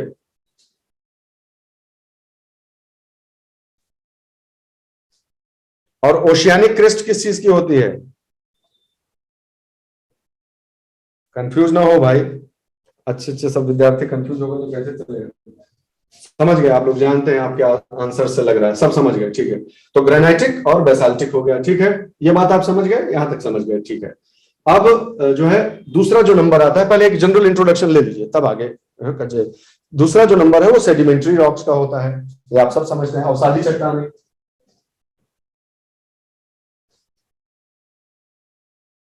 अवसादी चट्टानें क्या होती है, नाम से ही स्पष्ट है, आप नाम से ही देख सकते हैं उसको कि अवसादी चट्टान क्या होती है भाई। तो जो सेडिमेंटेशन के प्रोसेस के थ्रू बनता है उसे अवसादी चट्टानें कहते हैं। अवसाद के परत दर परत जमती जाए, फिर वो सॉलिडिफाई हो जाए तो अवसादी चट्टानें हो जाएगी। ठीक है, समझे आप कि नहीं समझे? आपको याद होगा मैंने एक एग्जांपल दिया था जब हम बात कर रहे थे जीवन की उत्पत्ति की, तब आपको एक उदाहरण दिया था कि जीवन की उत्पत्ति के लिए एक यह भी चीज जरूरी थी, ड्राई वेट का साइकिल होना बहुत जरूरी था।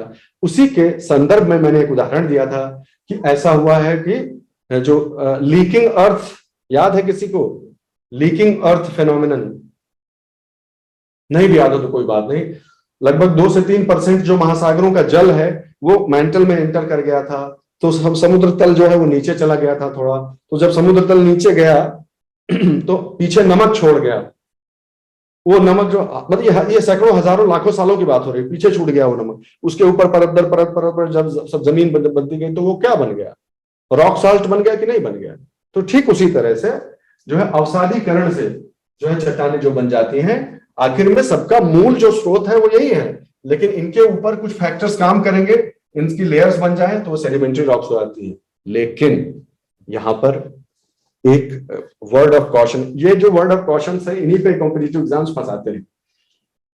जैसे महाबलेश्वर, ये जो एरिया है महाराष्ट्र का, जो वेस्टर्न घाट के बगल की जितनी भी जगह है जहां पर लंबे लंबे प्लेट्यूज आपको दिखाई पड़ते हैं, पठार दिखाई पड़ते हैं, लावा मिजा या इस तरह की चीजें, दक्कन का पठार है ना, डेक्कन, तो यहाँ लावा खूब बहा है। तो आप जब क्रॉस सेक्शन में देखेंगे, क्रॉस सेक्शन समझे, बता देता हूं। मान लो ये है पठार, ये पठार है, हम लोग इस पे घूम रहे हैं कि अरे बहुत बढ़िया बहुत, और यहाँ पे क्लिफ है, क्लिफ समझ रहे हो ना, ये ऊंचा है और फिर यहाँ से नीचे की जमीन है और दूर दूर तक दिखता है, मजा आता है, इसलिए अच्छा लगता है। ठीक है, ये क्लिफ है। अगर इसको ऐसे काट दिया जाए कि इसकी वॉल प्रोफाइल स्टडी करनी है तो आपको इसमें भी लेयर्स दिखेंगी, लेयर्स। समझ गए बात? समझ गए, ठीक है। अब क्रॉस सेक्शन का मतलब समझ गए आप, ठीक है। तो क्रॉस सेक्शन अगर आप देखने जाएंगे तो ये जो पठार है, डेक्कन वाले एरिया में जो भी पठार है उनमें भी लेयर्स दिखती हैं। तो क्या वो सेडिमेंटरी रॉक्स है कि इग्नियस रॉक्स है? ये मेरा क्वेश्चन है, बताओ भाई चैट बॉक्स में, इधर कर लेता हूं।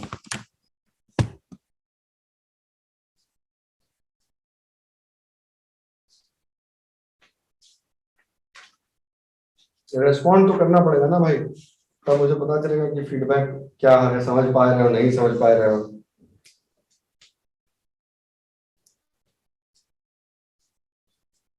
आस्तिकवा बोल रहा है इग्नियस, पूनम, शगुन, ये सब जो है बोल रहे हैं इग्नियस, सेडिमेंट्री कोई बोल रहा है। अभी बताए थे, एक से एक नालायक है सब परे भरे पड़े, इतनी देर से ही बता रहा हूं। ये जो पठार मैं बोल रहा हूँ कौन सा पठार हुआ, ये तो लिखो कम से कम चैट बॉक्स में। इन स्ट्रक्चर्स में कहीं है वो जो पठार मैंने आपको बताया था, एग्जाम्पल देके बताया था, तो कौन से उसमें है ये, क्या नाम है उसका? यही वाला पठरवा तो है ये। अभी तो बोल रहा हूं कि डेक्कन वाला जो एरिया है उसमें लावा बहा है, लावा बह के ठंडा हो गया है और वो जो है फिर पठार बन गया है, यही तो बात हो रही है। तो किस तरह का हुआ लावा मेजा? हाँ एब्सोल्युटली राइट। तो लावा मेजा जो है वो किस तरह की रॉक है भाई? अभी बोल रहे हो कि लावा बहा है, जब नाम ही लावा मेजा है तो लावा किस तरह का रॉक है? तब फिर सेडिमेंट्री का है बोल रहा है, समझे? आप समझ गए कंफ्यूजन? इसीलिए पॉइंट आउट कराते हैं, ये इंपॉर्टेंट चीज है, यहीं पे कंफ्यूजन होता है। अरे मेरे भाई इस चीज को ऐसे समझो, माना कि उसमें आप सवाल अब आप पूछेंगे मुझसे कि सर लेकिन आप तो बोल रहे हैं कि क्रॉस सेक्शन में लेयर्स दिख रही हैं। अरे मेरे भाई तो इसको ऐसे समझो ना कि एक युग में ये चट्टान बनी, फिर इसके ऊपर लावा बहा, फिर इसके ऊपर लावा बहा, फिर इसके ऊपर लावा बहा, तो लेयर तो बनेगा ही, लेकिन लेयर हो जाने से वो सेडिमेंट्री थोड़े हो जाएगी रॉक, वो है तो इग्नियस ही। समझ गए बात? अब मैं आपको कंफ्यूजन को फाइनली दूर कर देता हूं। दिक्कत तब आती है जब एक ही साथ बनी हुई रॉक्स के अंदर लेयर्स हो, ये है सेडिमेंट्री। एक समय पे बनी हुई रॉक्स के अंदर जब लेयर्स दिखे तो उसके सेडिमेंट्री होने का चांस ज्यादा है। ये तो अलग अलग युग में बनी हुई रॉक्स हैं, ये तो हर रॉक ही अलग हो गई ना। सेडिमेंट्री का मतलब एक रॉक के अंदर सेडिमेंट्स होंगे। आप समझे कि अभी भी दिक्कत है? मिटा न दियो सब। ये दोनों में डिस्टिंक्शन है, ठीक है, इस बात को समझ गया।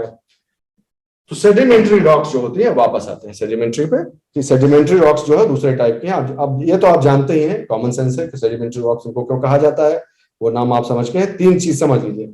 सेडिमेंट्री रॉक किसी इग्नियस, जब ये बात सही है कि सबसे पहले आग्नेय चट्टानें ही बनी होंगी, तो उनसे ही सेडिमेंट्री का निर्माण हुआ है। तो किस प्रोसेस से हुआ है? आग्नेय चट्टानें कैसे बनती हैं वो प्रोसेस तो हम जानते हैं कि या तो मैग्मा से बनेगा, अंदर सॉलिडिफाई हो जाएगा, या लावा से बनेगा, ऊपर आके सॉलिडिफाई हो जाएगा। तो सिंपल प्रोसेस है। लेकिन इस इग्नियस रॉक से अगर हम मानते हैं कि ये पेरेंट रॉक है, इससे सेडिमेंट्री रॉक बनने में क्या क्या प्रक्रियाएं काम आई होंगी? तीन तरह की प्रक्रियाएं काम आ सकती हैं। कौन कौन सी हैं वो? Mechanical, chemical, organic. तीन फैक्टर्स होते हैं जो इग्नियस को सेडिमेंट्री रॉक बनाने में अपना योगदान देते हैं। रॉक्स ऑफ एक्यूमुलेशन इनको कहा जाता है, इनको रॉक ऑफ रिएक्शन कहा जाता है, रॉक ऑफ फॉसिलाइजेशन। बिल्कुल सही बात है, ठीक है। अगर फिजिक्स की वजह से रॉक बनी है, फिजिक्स की वजह से इग्नियस रॉक से सेडिमेंट्री रॉक बनी है, तो उसे एक्यूमुलेशन कहते हैं। एक के बाद एक परत जमती गई, जमती गई, जमती गई।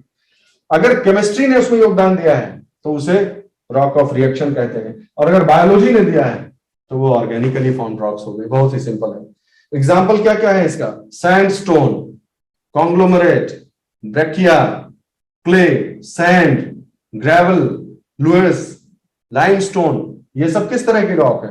ये इसलिए नहीं बनी है कि कोई केमिकल रिएक्शन होकर कुछ किस में बदल गया है। No, they are results mainly of accumulation, ठीक है। तो डोमिनेंट फोर्स है जिसकी वजह से ये कण कण इकट्ठा होते गए, इकट्ठा हो गए, लेटर बनते गए, हजारों सालों, लाखों सालों में, फिर ये कंपैक्ट होके एक जो है बन गई, ठीक है। आज भी उनकी करोगे तो परत जो है वो उजड़ जाएगी।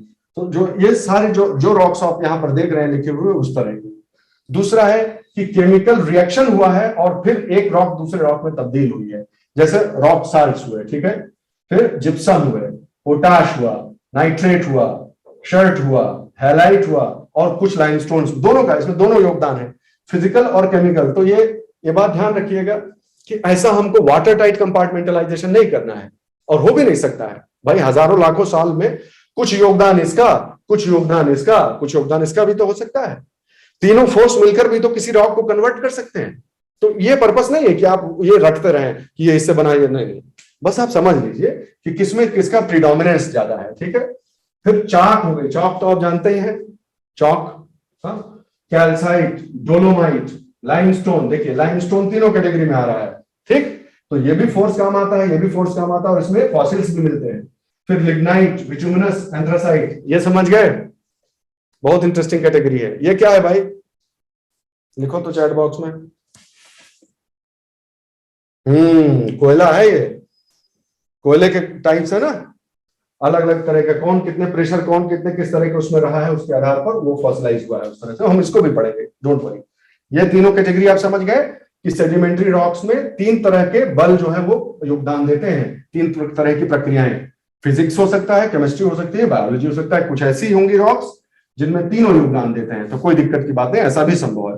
प्रीडोमिनेंट टाइप्स आपको याद रखना है बस।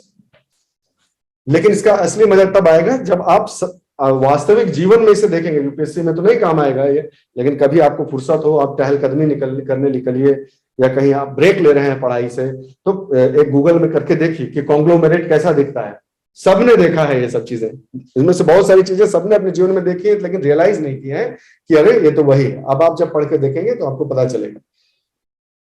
लास्ट कैटेगरी क्या है? वो है मेटामॉर्फिक रॉक्स। मेटामॉर्फिक रॉक्स क्या होती हैं कि उनके स्वरूप में जो है या तो तापमान या दबाव, टेम्परेचर या प्रेशर की वजह से ये या तो डायरेक्टली इसमें बदल सकता है, या ये इसमें बदल सकता है, या इन दोनों का कुछ मिला जुला रूप इसमें बदल सकता है। कुछ भी हो, पेरेंट मटेरियल कुछ भी हो, टेम्परेचर और प्रेशर, इन दोनों की वजह से उसमें अगर परिवर्तन हो जाए, कायांतरण हो जाए, काया का अंतरण हो जाए, that is called metamorphic rock. Okay, उसका उदाहरण अगर देखने जाएंगे तो क्या क्या निकलेगा?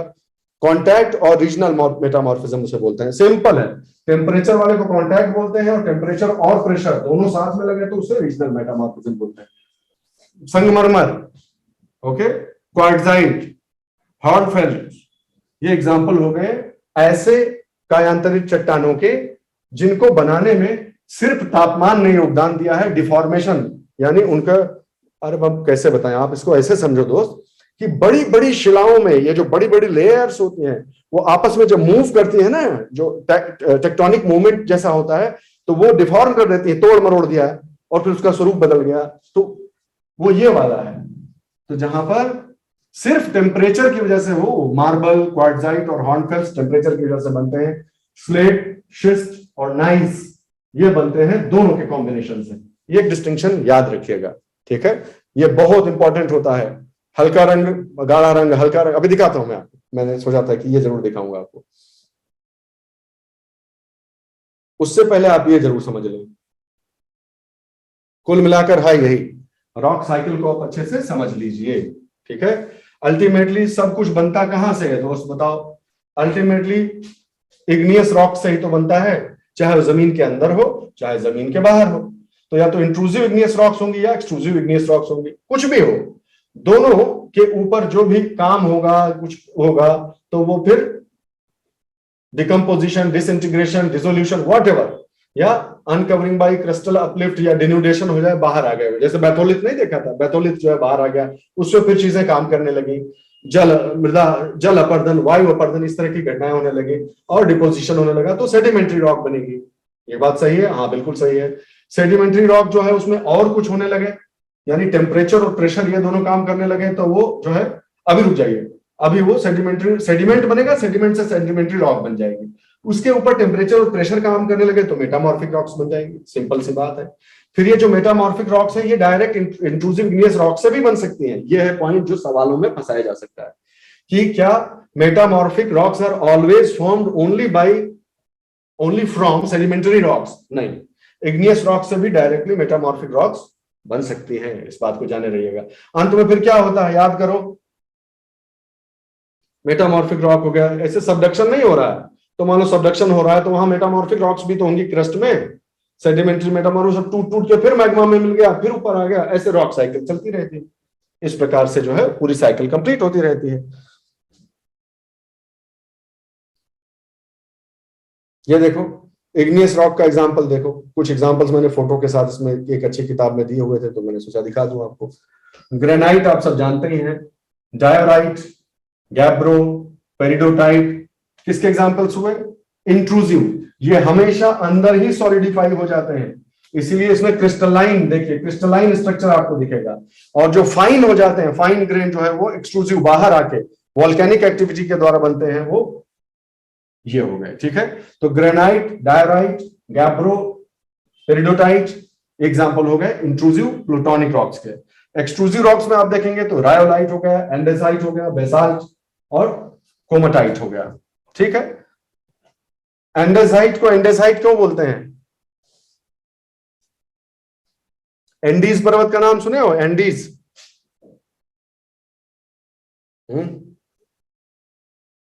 एंडीज, एंडीज पर्वत के नाम पे ही इसको एंडेसाइट बोलते हैं, वहां बहुत भरपूर मात्रा में पाया जाता है। एंडेसाइट के खास बात बता देता हूं कि ये दोनों के बीच का है, ग्रेनाइट और बेसाल्ट के कहीं बीच में ये सब पाए जाते हैं, इसलिए ये इंटरमीडिएट टाइप की रॉक्स कहलाती हैं। प्योरली ग्रेनाइट, प्योरली बेसाल्ट के बीच का ये पाए एंडेसाइट होता है, ठीक है। कोमाटाइट होगा, ये कोमाटी रिवर के नाम पे पड़ गया। गैब्रो भी एक जगह के नाम पे, उसको गैब्रो कह दिया गया, इटली अपेनाइंस जो माउंटेन है उसकी वजह से होगा।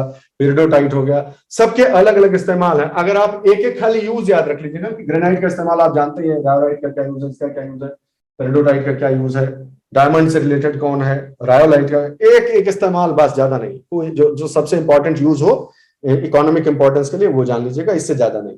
अब सेडिमेंट्री पे आइए, ये सब कुछ याद नहीं करना है, बेसिक खाली जान लीजिएगा भाई कि ये जो है क्लास्टिक है और ये क्रिस्टलाइन स्ट्रक्चर्स हैं। तो सेडिमेंट्री का मतलब हम अवसादी चट्टानों की बात कर रहे हैं, ठीक है। अवसादी चट्टानों में सैंड, सिल्ट और क्ले, मुख्य रूप से ये तीन याद रखिएगा। फिर उनकी जो रॉक्स का नाम है सैंडस्टोन, सिल्टस्टोन, शेल।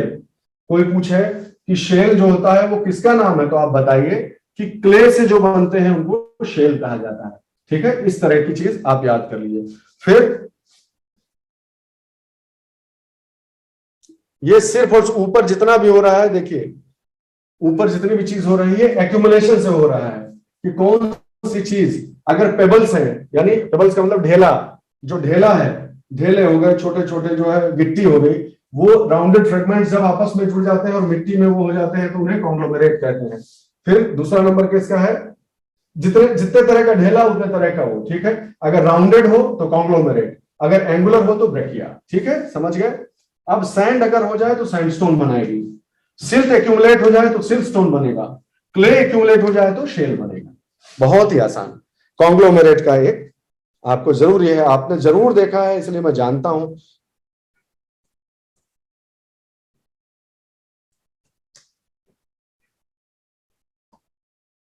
हम सब ने देखा, देख लो अपने आंख से, सैकड़ों बार देखे होंगे।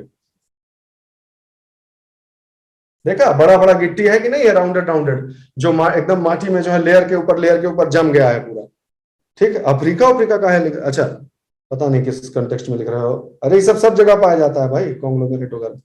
ऑब्वियसली इस कॉन्टेक्स्ट में नहीं कह रहे होगे, समझ गए बात। अब ये तो ऊपर वाला केस तो सिर्फ एक्यूमुलेशन का हो गया। अब केमिकल या और ऑर्गेनिक फैक्टर्स के द्वारा देखो, ग्रेन का साइज फाइन होता है, फाइन टू कोर्स होता है। क्वार्ट्ज, क्वार्ट्ज सेडिमेंट्री रॉक किसमें बदलता है, क्वार्ट्ज, हैलाइट, जिप्सम, डोलोमाइट, ये सब क्या है, ठीक है, ये सब जो कंपोनेंट रॉक्स हैं। क्वार्ट्ज जो है वो शर्ट बेड कहलाते हैं, शर्ट बेड, ठीक है। हैलाइट से rock salt, gypsum rock gypsum, dolomite से डोलोस्टोन, है बहुत आसान।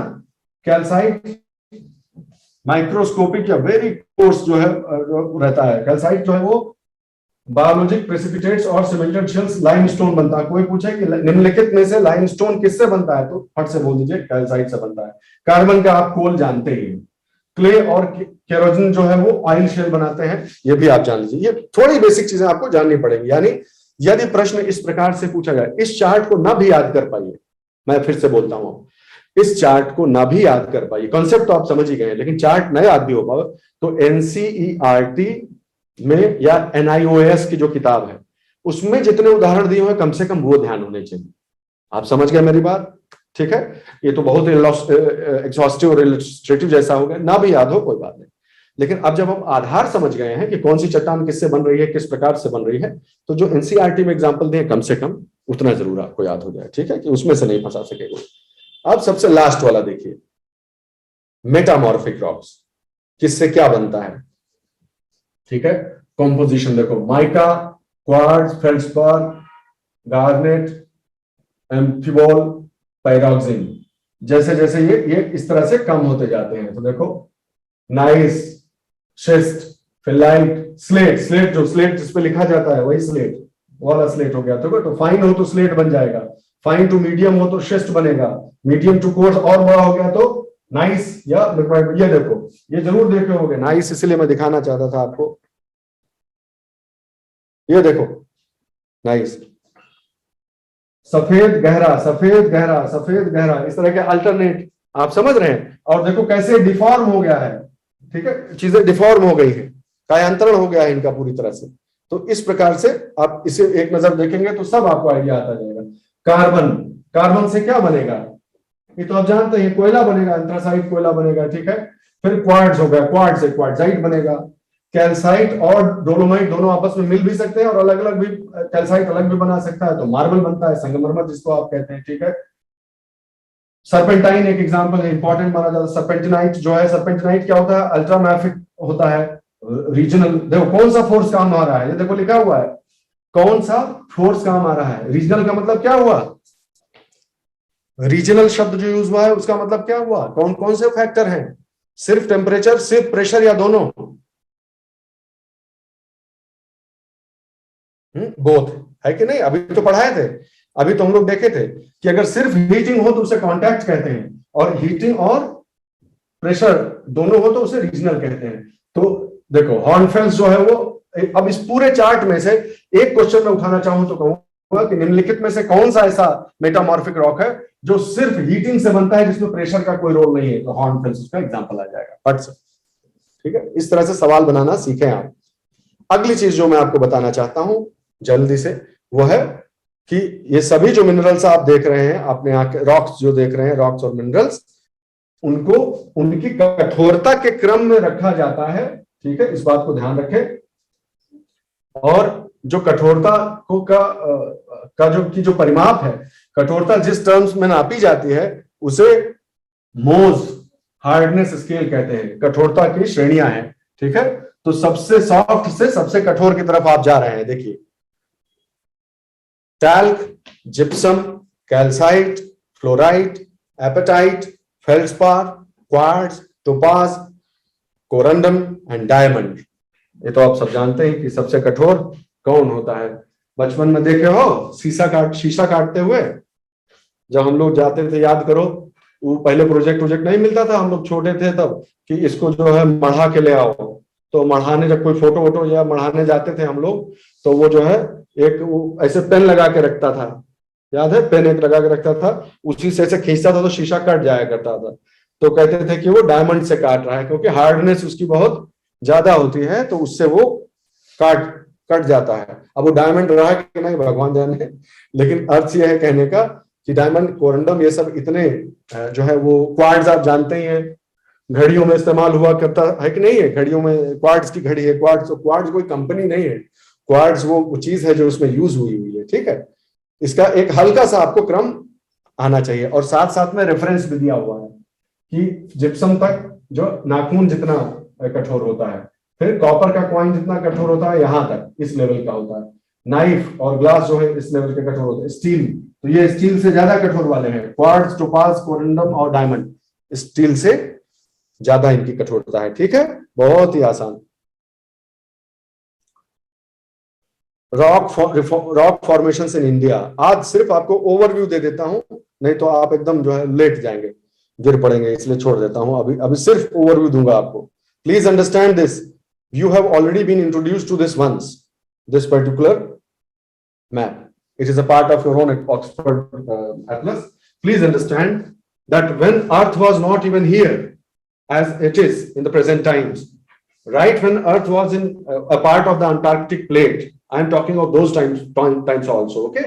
Right since then, different parts have been formed in different times, in different eras. For example, you know that Deccan Plateau, जो Deccan Plateau है, ये पूरा जो इलाका है वो मेसोजोइक, सॉरी, मेसोजोइक में जो है वो, जल्दी से बता देता हूँ, मेसोजोइक में जो है इलाका बना अलग अलग जगह पर बने, अलग अलग समय पे, अलग अलग स्थानों पर बने वो, क्योंकि जर्नी करते हुए। सबसे पुराना है जो आर्कियन सिस्टम पे बना था। तो मैं आपसे पूछता हूं, जो आर्कियन सिस्टम में, ऑब्वियसली ये जितनी भी चीज देख रहे हो, ये एसेंशियली ई और ई दोनों जो है, पीला और नीला, अगर मैं कहूं पीला और नीला वाला ये कहूं, ये सब मुख्य रूप से इग्नियस रॉक्स ही तो हैं। क्या आप सहमत हैं इस बात से? अरे दुष्यंत,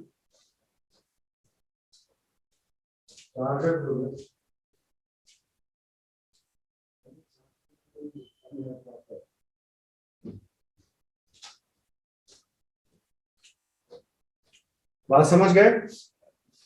और अभी जो हमने पढ़ा है उनके टर्म्स में मैं अगर आपसे पूछूं, तो ये जिन पेरेंट बेड रॉक्स की बात हो रही है, ये दोनों किस तरह की रॉक्स हैं? तीनों कैटेगरी जो पढ़े हो उसमें से कौन से तरह की रॉक्स हैं ये?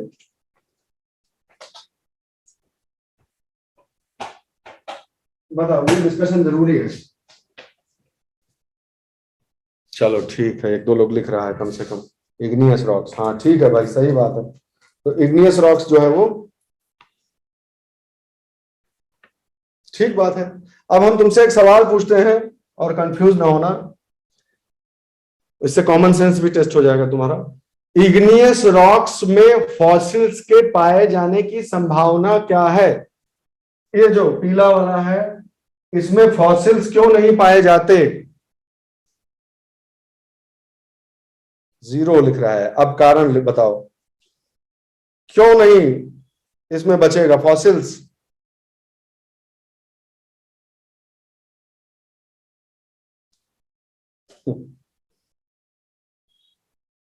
वाह निर्मल, शाबाश, पहुंचा। चलो एक आदमी तो पहुंचा कम से कम।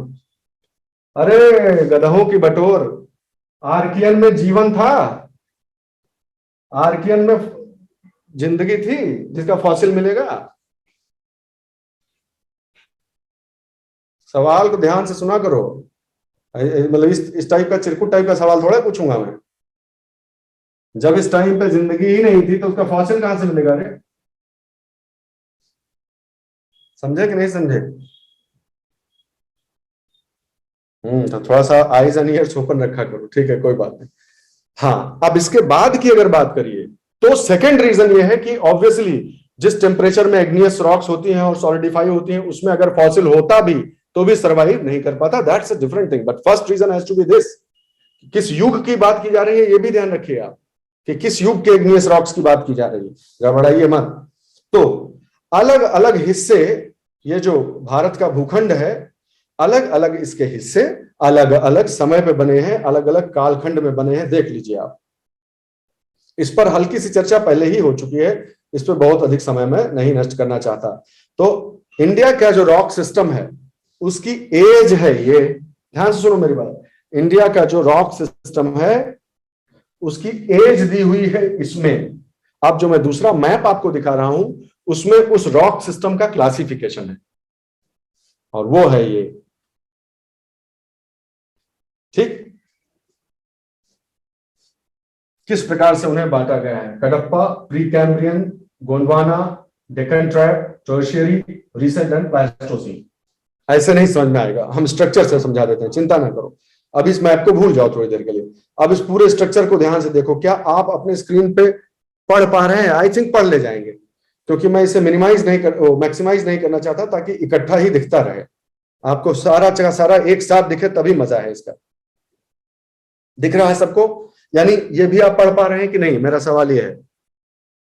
पढ़ ले जा रहे होगे आई थिंक। हाँ ना कुछ लिखो तब आगे बढ़े। ठीक, पढ़ ले रहे हैं, ठीक है भाई, चलो। अब हम लोग समझ लेते हैं इसको अच्छे से, बढ़िया एकदम आसानी से समझ लेते हैं। देखो, जो रॉक फॉर्मेशन है, अगर मान लो एज यहां से शुरू हुई है, एज यहां 0 रख लो, कि जो है जब जो है कुछ भी नहीं था, इस टाइप से फायाकुन फायाकुन, तो यहां से चले। सबसे पहले जो रॉक्स बनी वो आर्कियन रॉक्स बनी, ठीक है। हम ऑब्वियसली समझ सकते हैं कि जो रॉक्स आर्कियन रॉक्स बनी होंगी वो नाइस और शिस्ट्स ही रही होंगी, ठीक बात, बिल्कुल सही बात है। इग्नियस रॉक्स है ना, इग्नियस टाइप के रॉक्स है, तो उनका जो स्वरूप मिलता है वो नाइस और शिस्ट्स जो है वो आज की तारीख में हमें दिखाई पड़ती है, ठीक है। और वो दो तरह के हुए, एक तो सबसे पुरानी वाली, सबसे पुरानी जो एकदम मूल स्वरूप में ही अपने जैसे रॉक बनी थी बस लगभग वैसे ही, तो नाइस और शिस्ट्स आज के स्वरूप में जब उन्हें डिस्क्राइब किया जाता है, रुक जाओ कंफ्यूज ना हो कि सर ये दोनों कहां से आ गया, नाइस और शिस्ट कहां से आ गया, तो देख लो। जब इग्नियस रॉक जो बनी उसके स्वरूप में जब परिवर्तन हुआ लाखों सालों में, इतने सालों में, तो आज की तारीख में जब देखोगे इंडिया को, भारत के भूखंडों को, तो वो मेटामॉर्फिक रॉक के रूप में पाई जाएंगी कि नहीं पाई जाएंगी? समझ गए बात आप? हाँ, आप समझ गए। लेकिन मूल उनका क्या है? इग्नियस ही है। ऑब्वियसली आप समझ सकते हैं कि उनका स्रोत जो है वो इग्नियस ही है, तो ये गड़बड़ाइएगा मत। हाँ, तो हम आगे बढ़ते हैं।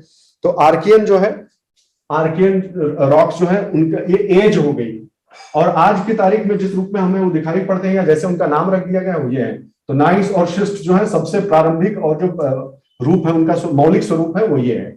उसके बाद जो है वो धारवाड़ सिस्टम, दूसरा सिस्टम कहलाता है धारवाड़ सिस्टम। जल्दी से देख लो धारवाड़ सिस्टम, आगे बढ़ा जाए।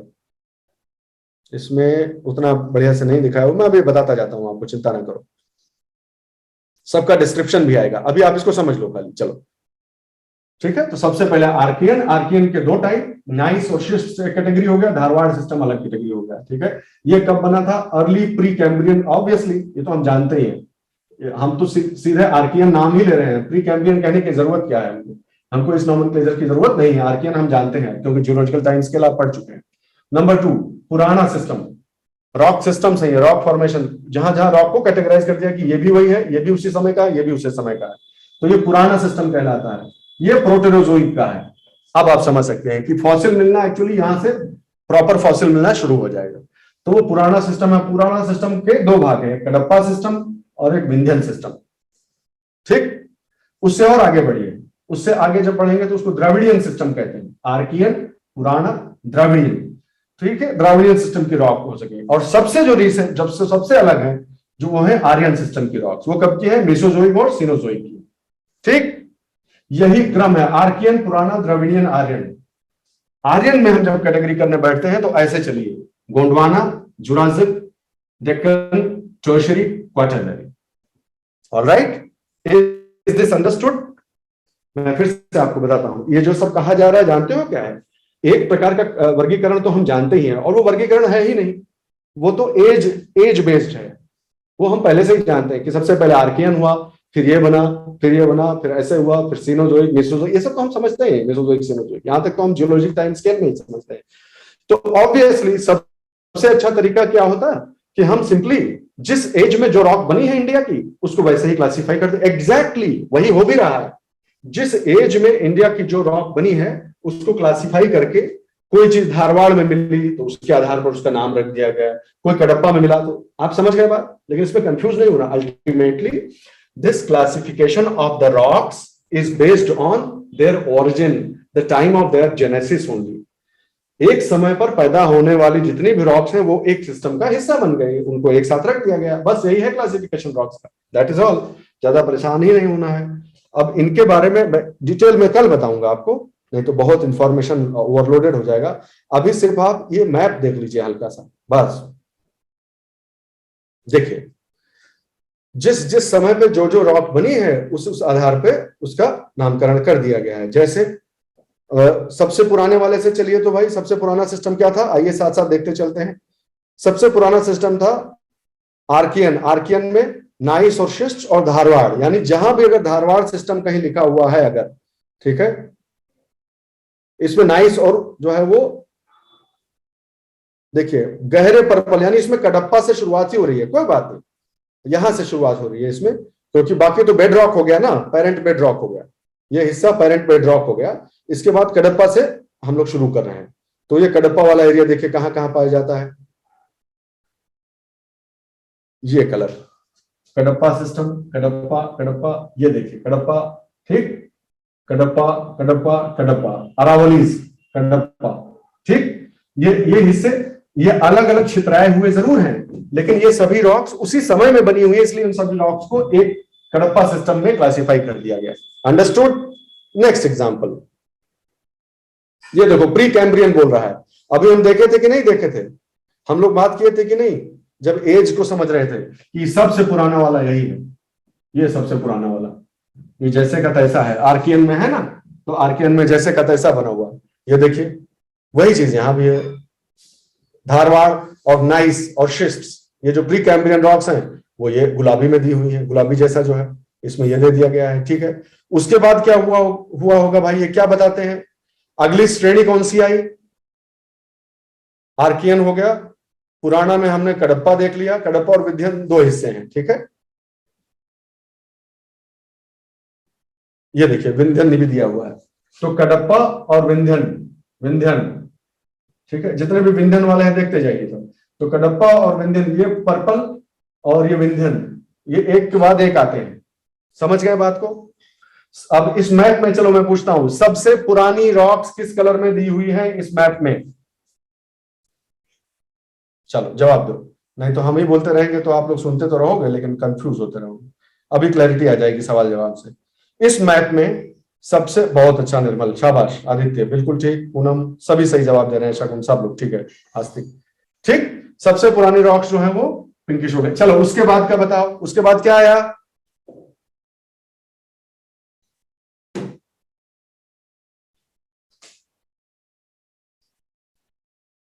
देखते जाओ, कंफ्यूज ना होना, घबराना मत। पुराणिक, पुराणिक में से नाम बताओ ना, उसके बाद कडप्पा और विंध्यन आएगा ना, देखते जाओ। अब आपको तो कोई कंफ्यूजन नहीं होगा। तो बताओ भाई कडप्पा और विंध्यन कैसे कहां कहां दिए हुए हैं, देखते जाओ, आप अपनी आंख से देख लो। कडप्पा कडप्पा कडप्पा कडप्पा कडप्पा कडप्पा कडप्पा कडप्पा, विंध्यन विंध्यन विंध्यन विंध्यन सीरीज, ठीक। सेकंड लेयर पे भी आप पहुंच गए। चलिए उसके बाद की बताइए, आपकी जो नॉलेज है, आपकी नॉलेज का मतलब ये चार्ट, इस चार्ट के हिसाब से अगला नंबर किसका आया? द्रविडियन सिस्टम का। देखिए द्रविडियन प्रॉपरली दिखाया हुआ है कि नहीं दिखाया हुआ है, एक बार देख लेते हैं। किसी और नाम से कई बार दिया होता है, ठीक है ना, कडप्पा, गोंडवाना एंड विंध्यन, ठीक है। डेक्कन ट्रैप तो इस समय का हम जानते हैं, बाद का है वो, ठीक है। उसके सबसे बाद में आता है Gondwana, Jurassic, Deccan, tertiary, quaternary. तो बाकी जो भी बचा वो इसके बाद का हो गया। ऐसे ही आप क्लासिफाई करिएगा, नहीं तो आप एक एक टुकड़ा मत याद रखिए, सिंपल सी बात याद रखिए, एक लाइन खींच लिया यहाँ पे कडप्पा और विंध्यन पे, ठीक है, इसको समझ लीजिए आप। तो कडप्पा और विंध्यन की जो रॉक्स हमने देख ली, इससे पुराना और इससे नया, बस दैट्स ऑल। इससे ज्यादा रटने की जरूरत आपको नहीं है, आपको बेसिक आइडिया बस रहना चाहिए, ज्यादा परेशान होने की जरूरत नहीं है, ठीक है। देखिए गोंडवाना सिस्टम और विंध्यन सिस्टम साथ साथ दिए हुए हैं, ठीक है। यहां से शुरुआत होती है जो Vindhyan, Dravidian, Gondwana. The map is not very illustrative, I admit it, but you don't have to worry about that. All I want you to understand is that the different parts of this different what should I, sections of this particular landform, they have evolved at different times. The oldest parts are these. ठीक, उसके बाद का number जो आता है वो जो हमने टुकड़े देखे थे कडप्पा और विंध्यन वाले देखे थे, ठीक है। उसके बाद जो है वो छोटे छोटे पैचेस और आते हैं, इधर भी कुछ स्कैटर्ड है। उसके बाद आता है ये वाला पूरा पोर्शन, ठीक है, अपना जो डेक्कन का पठार जो होता है। और सबसे बाद में जो बना है, ऑब्वियसली सबसे बाद में बने हैं ये प्लेन्स, ये जो प्लेन्स हैं, क्योंकि वो उन हिमालय से सब जो अवसाद आके यहाँ पर जमा हुए हैं, उनसे ये प्लेन्स बने हैं, इसलिए ये सबसे यंगेस्ट है। That is all you should no. बहुत ज्यादा इस चीज को जो है वो रटने वाला मैं नहीं चाहता हूं कि आप रट डालिए। कल हम जब पढ़ेंगे डिटेल्स में, तब हम पढ़ेंगे हर एक रॉक सिस्टम का कैरेक्टर, उसका डिस्ट्रीब्यूशन और उसका इकोनॉमिक सिग्निफिकेंस, तीनों चीज याद रखेगा। जब भी आप किसी रॉक सिस्टम को पढ़ रहे हैं, उसका कैरेक्टरिस्टिक्स यानी कब हुआ था, उसका क्या स्वरूप है, और दूसरा उसका डिस्ट्रीब्यूशन, और तीसरा उसका इकोनॉमिक सिग्निफिकेंस। ये तीन चीज समझ लेंगे तो आपकी ज्योग्राफी जो है रॉक के सिस्टम में जियोलॉजी पूरी कंप्लीट हो जाएगी। तो मैं समझता हूं कि इससे पहले कि ज्यादा गड़बड़ा जाए, आज का आपका होमवर्क मुख्य रूप से इतना ही काफी है कि ज्वालामुखी कितने तरह के होते हैं और क्यों, ओके। और दूसरी चीज कि तीन तरह की जो चट्टानें हैं वो कौन सी हैं, कौन सी रॉक के अवसादी हो जाने से क्या बनता है, कौन सी रॉक के कायांतरित हो जाने से क्या बनता है। That should be enough for today because it is information overloaded. That is why I desist to go ahead with this anymore. तो आप इसको रिवाइज कर लीजिएगा, कल की क्लास में फिर आगे की चर्चा करेंगे। ऑल राइट, थैंक यू, जय हिंद।